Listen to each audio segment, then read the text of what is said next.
Hi, welcome to Friday Night Chats with Garage Geek. I'm a little bit far away, I think, from the camera than I normally am. I guess this is okay. It feels kind of weird. So welcome. Let's move closer. I don't know if I should be doing that. Whatever. So I hope everyone had a nice week. I made a video on Monday, and I didn't think I would have enough to, talk about Friday, just 4 days ago. But I'm wrong. I have a full agenda for tonight's video. So you need to sit back, strap in. Let's go. So we're going to start by remembering Guz69 needs skulls. So that is a really bad skull. I don't know what to say about this comic. It's kind of interesting, but I mean, it's not the greatest art ever, but I just like the purple background and the yellow. What do you think about that? But it does have this really bad penciled in skull right on the front. Nobody tricks me, you two-bit tin horn. Not with a spooked trumpet or anything else. And he socks him in the face. The strange tale of the life or death trumpet. They were really reaching for it, right? Like, they couldn't find anything scarier than a trumpet. All right, so remember to check out Guz69's Skull a Day blog.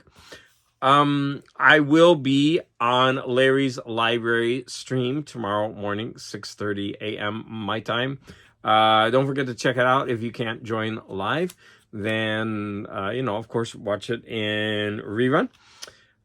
This weekend is WonderCon, and so all the famous YouTubers are going to WonderCon, and of course I'm very jealous.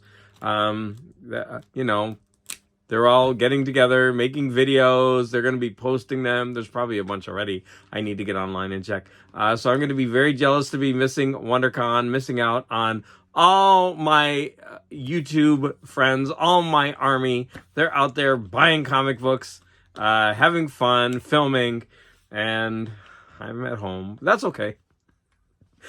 So, in order to beat that WonderCon blues, I am going to show off some comic books, right? So if you can't beat them, kind of join them. Now, I got some comics in the mail this week. Some. So I'm not going to show you all of them. So let me put my iPad up so that we can be a little bit safe. I got a lot of pictures to show you. Let me go through them. This is a great one. So here's a Justice League of America where everyone's being cut into little pieces. And it says, the JLAers can't break out of Dr. Light's trap as he literally splits them up. Oh, pretty cool. Here we have an old Thor. Come on, this stuff is gold. Look at that. That awesome cover. I can't wait to read that one, actually. Keep back, mates. If that blinking giant's killed Thor, there's nothing on earth can stop him. The Day of the Deadly Druid. Okay, this one might be a little controversial. I don't know what to think about this one. So this is Superman's girlfriend, Lois Lane, number 110. I don't know. Like, he says, not only is the image bad, I mean, look at that. Lois, you must give up that Indian papoose now for your own safety. Never. He's my baby. What is this? Extra new thrills with Rose and the Thorn. I mean, that's just something else. So let's get off all that serious racial stuff. Look, she straight up slaps her in the face. Real, not imaginary. Real, not imaginary. I'm not going to read all of that. Lois, you thief. How dare you try to steal Jor-El? He's my boyfriend. Oh, my God. Extra. Superman and Batman's joke on Lois Lane. This one is going to be... What rotten luck on Earth. Lana Lang is my rival for Superman. Here on Krypton, Lara is battling me for Jor-El. Okay, I said I wasn't going to read it all, but I can't help it. This is hilarious. Oh, I got to read this. See what happens when Lois time travels to Krypton before it exploded. And see Lois court Jor-El, who will someday become the father of Superman. Dang, Lois, you getting around. You time travel and getting those Supermen. And here's the final Superman's girlfriend, Lois Lane. I love this cover. So she's melting in the sun and he's looking for her. And she's thinking, I'm right here. I'm melting to death in front of your eyes. And he's basically saying, hey, I was supposed to meet Lois here. I wonder where she is. Well, why don't you just turn half an inch and you can see her? Okay, this one, this is a Conan. Conan looks fine in that picture. I don't know, like, I love that art on that. Wow, Conan. That's probably one of the best Conan pictures. I mean, he's just sitting there in rest. Like, there's an army at the bottom, but look at that. What a cool art that is. Now, this one is the monkeys. I did not pay $25 for that. I maybe paid like $5 or $7, I don't know. But see the monkeys run. There's about only 7 or 8 monkeys comics, and I think this is it's number 5.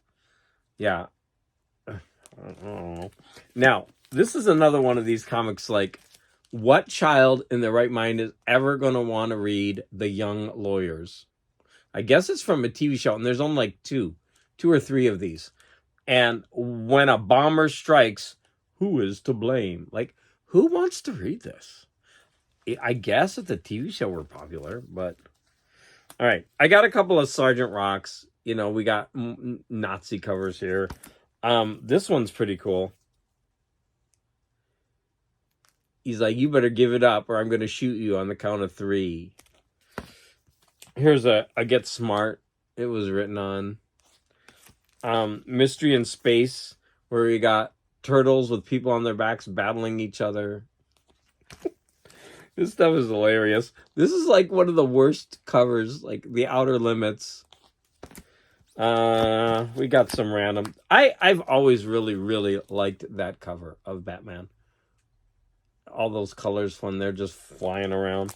And you got some Robin butt, like right there. Look. Robin Caboose. Oh, that reminds me. I don't know what the Friday Night Challenge is yet. I have to look for the comics. This is Mike Zack. I really like Mike Zack's art. Ghostly Tales. Okay, I've shown enough comics. Let me go. Is there anything like really, really that we need to see?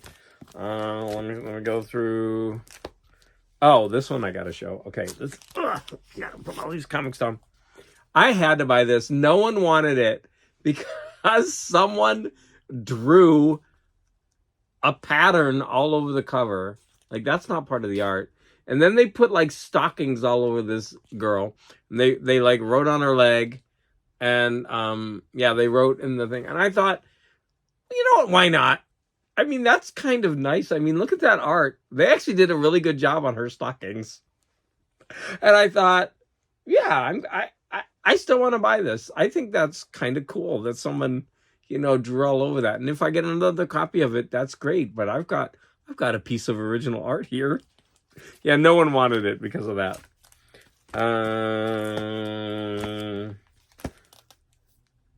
Yeah, that's about it. The last one is a really, really beat up copy of... These are the comics I like more, of The Outer Limits, where we got like a painted cover. And you can see there's a young boy with some alien. It looks like those air things out of cars. Like, look at them. I don't know what those things are called. But anyways, nothing real impressive in this lot, except some of those 3 Lois Lanes I'm so happy to get. And some of these old horror comics. I can't wait to jump into some of these. All right, they're kind of sliding. I need to. So remember, Guz 69. Okay, so where was I? I was lamenting the fact that I wasn't going to WonderCon, so you just had to sit through some comic books. Lillebjorn Nilsson, who is a Denmark singer-songwriter, he passed away this week, and Morten Astad, you know, paid tribute to him. And so I went ahead and listened to one of his albums. Oh, I actually have, and he sent me a video, so I watched the video. He's really nice, a really good singer. And of course he's being mourned. a lot this week. I guess he was like a national treasure. So let me go to my photos. So this was the album that I listened to. I listened to it a couple times. Okay, there we go. And yeah, so he passed away, and his name again, it's right there, Lillebjorn Nilsson. And if I'm not pronouncing it right, Morton, don't you dare make a video about it. But I'm just going to say his name is Lillebjorn Nilsson. It's right there. Check out his music, especially if you like folk music. You'll like this. And the video he sent me, where they were showing unity for a bomb blast that happened, and showing strength and unity. That was a really nice, and he played in the square. That was really neat. He sent me, a message, and he was talking about, oh yeah, it took place at the same place where they award the Nobel Prize. And I was just like, what? Imagine being able to go see the Nobel Prize every year. Like that would just blow my mind. But it's probably like, there's so much that happens in LA, and I just don't go bother to see it, right? So it's probably like the Academy Awards are every year here in Los Angeles. I've gone once. I'm not going again. It's probably like the same thing, right? It's like, oh my gosh, you could go see the Nobel Prizes every year. How cool. It's probably the same thing. It's all relative.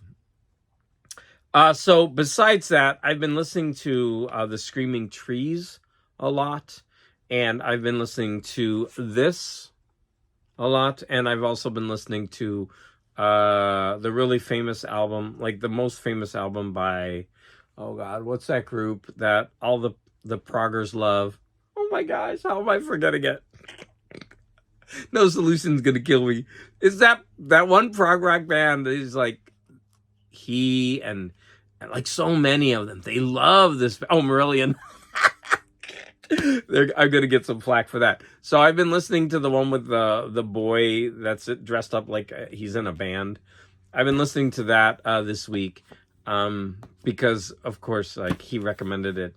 No Solution did, so I added it to my playlist. So that leads me into my February live stream. So at the end of the month of February, we're going to be discussing this CD, which is the Mark Lanigan Band Blues Funeral.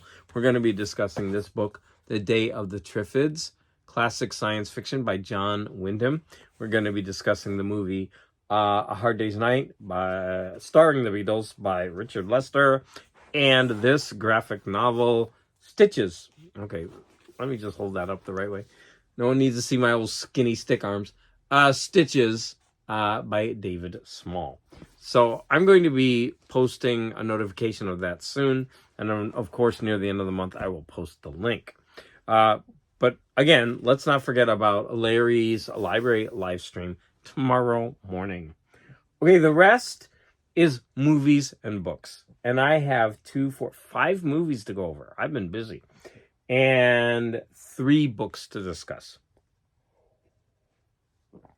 Time for a little coffee drink. Okay. So we're going to start with movies. Oh, my iPad is swirling and doing something. I don't know. Like, what is it doing down there? I have no idea. Stop it. All right. So the first movie we're going to talk about is When Worlds Collide, which was a movie in 1951. And this is the movie poster. So it's a disaster movie where there was basically a planet. No, I think a star with a planet is moving towards Earth. And the planet is like hooked to the star. They're like moving together. And the star is going to smash into Earth, I think. And so what the Earthlings are trying to do is they're trying to build a rocket which will take some people to the planet that's coming along with the star, because the Earth will be destroyed. Very complicated. Yeah, you can see, like, yeah, they're gonna smash up here. Here's a picture of it in the movie. I would say that it was talky, but I did enjoy it. I have some pictures from it. So they they used a lot of like paintings in this movie, and it was criticized for it. But to me, that's kind of a charm. Like these old painted backdrops are kind of neat when I see them in older movies like this. Of course, they look totally fake. So, in order to save fuel, fuel was the big thing. They didn't want to launch the rocket, so they made like a roller coaster that would, shoot them up into the air. So here's a if I go back, like watch, you'll see it. It's moving along the track. So yeah, that's how they get off the planet right as it's being like destroyed. Here's what it looked like inside as they were taking off. Looks like a ride at California Adventure. Um, they're watching a view screen inside, and they could see like the planet getting closer to being to the star. And here's a picture of them arriving at the planet. You could see. And they have no idea what the conditions are going to be like. Only 40 people can go. So, of course, they're all building it. The rest of humanity is all destroyed. There's this rich guy who's paying for it, and he's in a wheelchair, and he's demanding to go, of course, because he's putting up all the money. They do a lottery. It's, the typical disaster movie. You have your obligatory scene of humans going crazy and trying to break into the ship. The very end, they have this idyllic painting, but we just saw that it was all snow, right? And then when they land, I'm like, where did the snow go? Maybe it was just in the mountains. And then these people are going, oh, I can't do this. Come on, get away, get away, get away. So when you go like this, you could see them walking into it with like the sun rays, and they turn for a kiss. So there you go. That was When Worlds Collide from 1951. I enjoyed it. I enjoyed it more than most of these other movies that I watched. The next one was a Roger Corman movie, and that should be enough to tell you that this movie is not going to be very good. It's called Attack of the Crab Monsters. So there's the movie poster for it. Attack of the Crab Monsters. There's a picture of what it looks like. I got that one off the internet. Here's another picture of it. It reminded me of Ed Wood when they're in that octopus. Remember, and they have to like move all the arms. Basically, that's what they did. They had this like giant like puppet thing that they were moving around, and when there would be scenes like when a person would come in and this giant claw would come in, but all you'd see is the claw going like this. So I know I have some more. I have some pictures from this. Sorry, they're kind of out of order. So in this movie, there's a bunch of people and they're trapped on an island and they can't get out. And there's this giant, and they don't realize it, but the crab is telepathic. In many ways, this reminds me of Stephen King's It. So the crab, once it eats somebody, it absorbs their mind and their intellect, and it uses that to draw others, right? So it will speak in the voice of the deceased person and use information of that person to lure others. It was actually a pretty cool idea, and it predated, Stephen King's It. I don't know if anybody else used that idea, but, by a couple decades. This was a great scene. So they're down in a cave, and this guy, there's all these rocks that fall, and this guy gets his hand chopped off. You can see it right there. Oh, I wanted to say I took this picture because if you don't recognize him, he was the doctor from Gilligan's Island. So yeah, he had a pretty big role in this movie. Here he is again, right here. And I loved this. I got this because this lady, she was acting her heart out. It was hilarious. She was like, look at her, like, her hand is all like, I really, really like that. So here we have the crab monster getting ready to snap the neck of his next victim. All right. That one, can't recommend it, but it was a fun. I enjoyed it, but it's silly kind of trash. The next movie I watched was The Greatest Night in Pop. So this is a new Netflix movie, and my sister wrote me. She's like, "Hey, you should watch The Greatest Night in Pop." So I turned it on. I was like, "Oh, I'd already seen it." So I came in to eat, from school, and I sat down, and my husband was watching this movie, and so I missed, I think, like the first 20 minutes of it, but I was so engrossed in it. I watched the entire thing, and it's about the making of the song "We Are the World." Yeah, the untold story behind "We Are the World." And it's basically just interviews and film footage. But, I was a kid when this happened, and I actually took part in the Hands Across America thing, and I went and I found a spot in the line, and like I took pictures. I still have those pictures where I stepped out of line and took my base, we had to drive somewhere and link up with people. And I remember, I believe it was for this "We Are the World," it was playing on every single radio station at the same time. And I remember we were flipping through all the channels on the radio because it was playing. That was pretty cool at the time. I believe it was "We Are the World." But, so this is a movie about the making of that pretty historic song. And I'm going to say that since I lived through that, and I grew up listening to all these people, this was a fascinating documentary for me. Now, I don't know if someone never grew up in this time period and they don't know much about these people. I don't know how interesting this documentary would be.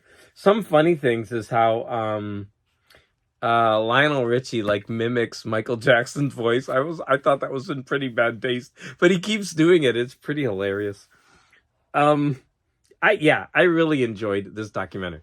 So thank you. That was my sister Linda, because I wouldn't have turned it on. I actually turned it on and watched the first 20 minutes to get caught up to where I was so that I could review it for this program.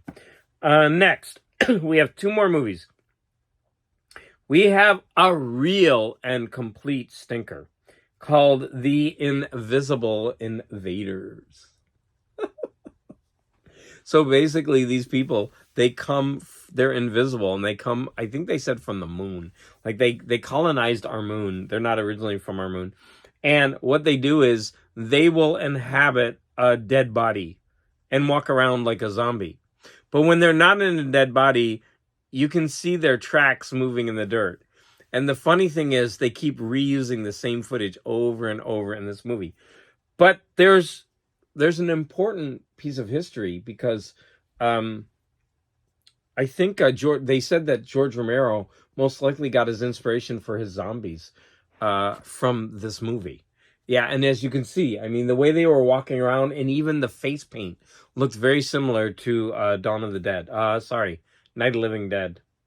And if you've watched me before, you know that, I went to the cemetery where they filmed that. I went to the mall where they did Dawn of the Dead.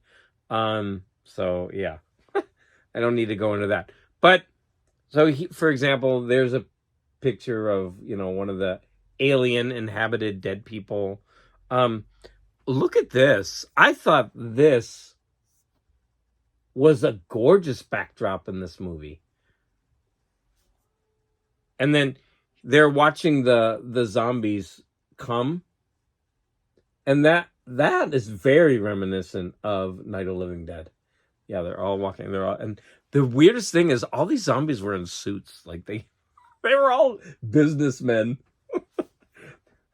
And when they found out, that's very like Venom. They can use sonics to get the aliens out of the dead bodies. And so you have this image. There's the dead guy. There's the alien coming out. And there's the sonic. So as you can see it, I don't know if you could see that very well. But anyways, they were using that. It was a fun effect in the movie. They were using these ray guns with these backpacks, and it was so like Ghostbusters. It was hilarious. And you could see they're getting ready to leave. He's got his backpack on. He's got his ray gun. This guy is on top of the truck. It even looks like a Ghostbuster mobile, if that's what it's called. And they're getting ready to go out and battle these aliens. They're in an underground bunker, and they're surrounded by the aliens. So even though that movie was not very good, I still got some chuckles out of it and enjoyed it. Now, the last one I'm going to have to say was the worst. It was so boring that I wasn't even watching it, to be honest. I just kind of was like scrolling, and most of these movies I sit and I watch, but this one was so boring. I was just like scrolling, but since I started it, I wanted to finish it. And that one is called The Day Time Ended. Now, that title to me sounded so cool. So I went ahead and put it on. And here we have this. It was really like a made-for-TV movie. Not that they're all bad, but it was kind of like that. So you get this cool poster. But these people go from Los Angeles. It's cool because at the beginning of the movie, they're driving through Los Angeles. But they go to this remote desert place.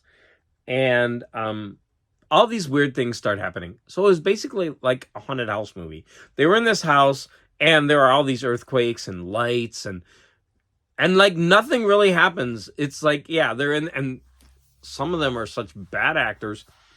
And then like this alien shows up. He's tiny. And the CGI, whatever, he was a claymation.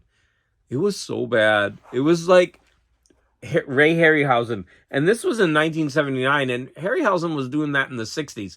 So it was, in many ways, this movie had elements of E.T. and Close Encounters, but all done very, very poorly.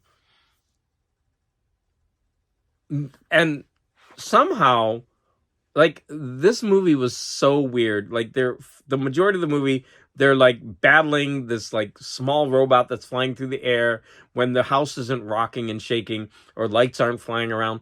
And they go outside, and there's like this triangular thing, and they touch it and they get transported to a world. And then there's this like graveyard of planes. I mean, that's straight out of Close Encounters, right? That happens in that movie. And at the end of the movie, they're all happy because they're not in our reality anymore. I guess they're in the future. We're not sure if they're on the same planet. And there's this like civilization. They don't know anything about it. And for some reason, they're just all happy, and they're walking toward it happy. And I'm like, well, don't you want to get back home? I don't know. It made no sense. Maybe part of the reason it didn't make sense is I was so bored. I just stopped paying attention. But I don't think that's the case. I don't know if any of this movie made sense. It was bad. So I can't recommend The Day Time Ended. Oh, let me show you. Like, someone cobbled together, like they had like, there were four CGI creatures. Here are three of them. There's another one that was like this dinosaur. Oh, maybe it was this one. No, it was this one. He was gigantic, and he was like poking his head through the garage door, and they like stabbed him in the head with a pitchfork. Okay, I cannot recommend this movie. It's so boring, so bad. Okay, I'm going to show you the picture of it again. The Day Time Ended. Bad movie. I would give that one a 1 out of 5. Well, maybe 2, because the special effects were laughable. They were hilarious. All right. We are now on to books. Books. But I just want to scan through my pictures, because sometimes I forget to show some of them. And then I'm like, oh, drat, I didn't show that. Oh, I didn't show that. So here's one of the CGI creatures in the dark. And here's another one. He comes up to attack him. Yeah, so like, you needed to see those two pictures, those gems. Are there any other? I think I showed them all. Yeah, I did. Okay, so now let's talk about the books. I have 3 books to talk about, and 2 of them are by Samuel Delaney. Now, the first one I read. This one I listened to, and this one is the Einstein Intersection. And Isn't that a cool cover? I love that painting. So I found out that, okay, this book had such a really, really nice beginning. And it goes along and it's fine. It's like a retelling of a myth. So there's this guy who's there. It's in the future. They're not really humans. They're pretty much mutants. And they break society into like people who are functional and non-functional. It was a really cool setup. And he's got to go on a quest, and he goes into a cave and he fights a minotaur. I mean, it's basically a retelling of a couple of myths, because he's got to go to his girlfriend, who's non-functional but has mental powers, dies, and he's trying to go to the underworld to save her. It was fine. It was a great setup. But the last third of the book goes off the rails. Like, I don't even know what happened. I'm sitting there, I'm listening to this, I'm like, what is going on? And I was like, I really liked I didn't love it. I mean, it was an okay book. And I was like, but the last third, I was like, what is going on? And so I looked at some reviews online, and they were all the same. They're like, Samuel Delaney does his typical thing. He has this great setup, beautiful language, great writing, but the last third, he just goes off the rails, goes crazy. Nobody understands what's going on. Now, this book won the second ever Nebula Award for Best Book. So it was the second year that they did it, and it won. And people are they're like scratching their heads like, why did this book win? And one reviewer, he said that he felt the same way until the second time he read it. He decided, listen, I'm just going to think of this as poetry and not as standard prose. And he said something clicked, and the book was way better for him. So I think maybe if I ever do this again, that might be what I do. But I'm not finished there. So I finally finished the first book in this series. So as you can see, there's 3. So I finished the first one, and I had this, and it was his first book ever published. And I had the same reaction. I really, really liked it up until the last third. And then it went bonkers. And I really can't tell you what happened. I was just like, I didn't even care. I just wanted to get it done. I was like, yeah, I couldn't tell you what happened. I mean, I would have to probably like sit down and write like what's happening and then try to piece it together. It's just like went bonkers. And so I'm not going to give up. I'm going to go ahead and I'm going to read his next one in this series. But now I'm forewarned. I'm going to enjoy the first 2/3. And when it starts to get wonky, I'm going to try to think of it as poetry. And maybe that will get me through that final part. Maybe this is his style. I remember when I read... oh, sorry. It's one of his famous ones. Not Nova, which I need to read. But not Babel 17, which I haven't read. It begins with a D, I think. Anyways, I read another one of his books, and I remember really, really liking it all the way through until the end. I lost interest in it. I think that's part of his style. He writes these, narratives, and then they get all kind of freaky. So, I'm not giving up. I want to keep going with Delaney. But I'm having kind of a weird reaction to his books. Okay. Now, so that's 2 of the books. The last book that I read was Fates and Furies. And the reason I read this book is because I'm trying to open up my photos to show you the cover of the book. So Fates and Furies, it's by Lauren Groff. And I talked about another book that I had read by her, and I went ahead and I really, really liked it. And I kept thinking to myself, I think I've read this. I'm pretty sure I read this, but I couldn't remember anything about it. And so I decided to go ahead and listen to it again. And as I was listening, it was all coming into place. But you know what? For having heard it before, I still really, really enjoyed this book. Now, there's a device used in this. It's called Fates and Furies, so it's broken into 2 parts. The first half of the book is written from the point of view of a husband. And then the second half of the book, Furies, is written by the point of view of the wife. Now, I'm not going to spoil anything, okay? I'm really, really not going to try. I really, really enjoyed this. Some online reviewers didn't like it because the second half of the book had some, what would you call, like, when you plot contrivances, right? Where you try to make things happen and they're not always believable. I really didn't have a problem with it. I liked where the second half went. Just, so you're getting the point of view of the husband, and then you get the point of view of the wife. Now, the husband is this kind of oblivious person, but he's really, really good-hearted. And his wife is very much not that, but she's very drawn to him, and she loves him very much. She supports him in many ways. And when we get her side of the story, it is pretty interesting. And I'm going to say that I would recommend this book. So this is my second book by Lauren Groff.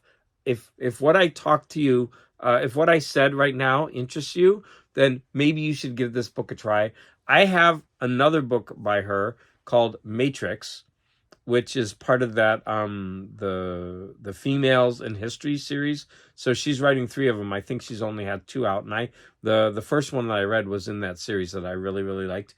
And so this is not in that series, but I'm actually really starting to like Lauren Groff. Now, it's going to be interesting because a friend of mine read Matrix and she put it down. She hated it. So based on what I've read so far, I am enjoying her writing, and so I'm most likely going to like it. We'll see. But I think it's an earlier novel by her, so we'll see. I'll at least get through the whole thing since I'm on a Lauren Groff kick. And that brings us to this book. So Doug Anderson wrote in the comments that he read this science fiction book when he was younger, and it's called Of Men and Monsters by William Tenn. I'm so not versed in sci-fi, so to me this is all new. That's kind of why I really like science fiction books right now, because for me everything is just novel. And so I went ahead and found it, and I started reading it. I only read 1 chapter last night, but I'm digging it. So it's another one of these futuristic tales where you've got this tribe of humans, and they've got different warring political and religious beliefs, but it's a very small group of humans. And to reach manhood, you have to go out and do one of 3 tasks. And so he chooses the most dangerous task. This is all in the first chapter, so it's not really a spoiler. He chooses the most dangerous task of stealing something from monsters. But there's a reason why that he's doing that, which I won't give away right now. But so far, 1 chapter, and I am enjoying this book. So thank you, Doug Anderson. I don't know if I'll be done by next Friday, but of course, when I am finally done with this, I will give a full review of that. Okay, wow, 38 minutes. I told you I had a lot to talk about. I think it's because I showed all those comic books, right, because of WonderCon. I'm jealous. But don't forget about Larry's Library tomorrow. Don't forget about Guz69's Skull-A-Day. And of course, if you can, please try to listen to Lillebjorn Nilsson. And also, remember that Melanie just passed, so maybe give one of her albums a listen to this weekend. And I want to thank everyone out there for the support. And just under 40 minutes. This one was kind of long, so I'm sorry about that. But everybody have a good weekend, and your comments are always, always appreciated.